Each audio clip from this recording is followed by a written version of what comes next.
আমি বানাচ্ছি পটলের নিরামিষ দোরমা। এর জন্য রেসিপিটা দেখুন।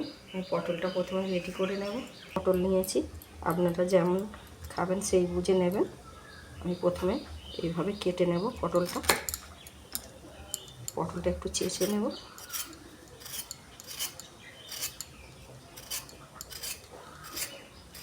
কটা পটল আমি এইভাবে কেটে নেব।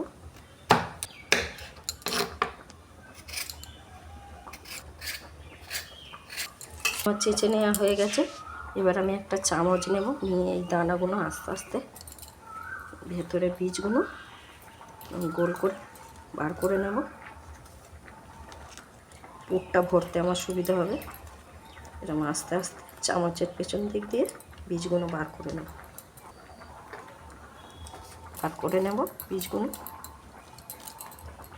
বীজগুলো আমি ফেলবো না, আমার কাজে লাগবে। এটা আমি মিক্সিতে বেটে নেব।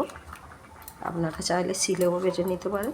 আমি বীজগুলো মিক্সিতে পেস্ট করে নেব। প্রথমে একটু শুকনো করে নেব, তারপরে একটু অল্প জল দিয়ে পটলগুলোকে ভালো করে একটু নুন দিয়ে মাখিয়ে নেব।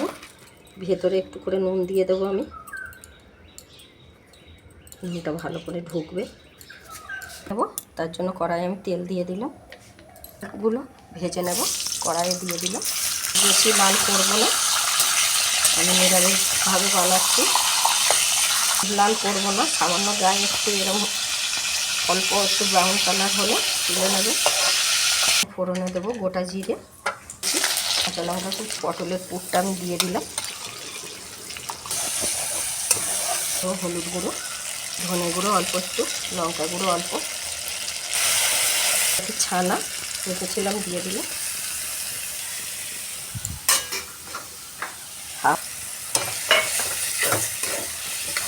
দেবো স্বাদ মতো নুন, 4টে চিনি, একটু গরম গোলমরিচের গুঁড়ো আর চাট মশলা।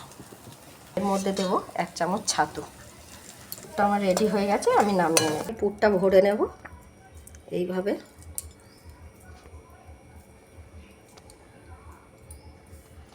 এইভাবে আস্তে আস্তে আমি ভরে দেব।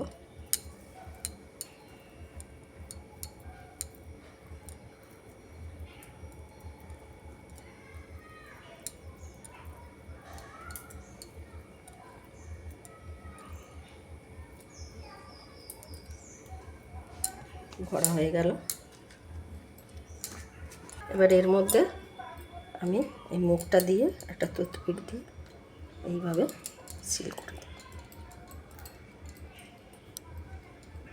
হয়ে গেল, আমার রেডি হয়ে গেল একটা। আমি আর একটা বানিয়ে নেব।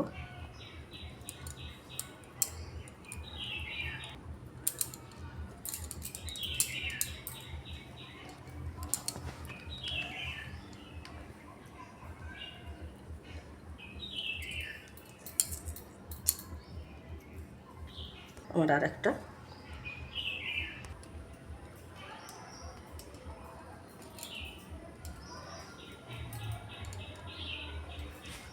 গ্রেভিটা বানিয়ে নেব। কড়াইয়ে তেল দিলাম 2 চামচ, দিলাম 2-4টে জিরে কুচি, 4টে কাঁচা লঙ্কা কুচি, 2 চামচ পোস্ত, 2 চামচ কাজু, 1 চামচ চারমগজ বাটা ছিল দিয়ে দিলাম। 1 চিমটি লঙ্কা গুঁড়ো, 1 চিমটি হলুদ গুঁড়ো, একটু ধনিয়া গুঁড়ো, মতো নুন, 4টে চিনির দানা, টক দই দিয়েছি। আপনারা চাইলে টমেটো বাটাও দিতে পারেন। কষানো হয়ে গেছে, দেখুন তেল ছেড়ে দিয়েছে। এবার এর মধ্যে দেব বাটি ধোয়া জলটা, নষ্ট করব না, দিয়ে দিলাম। নুন দিয়ে দেব।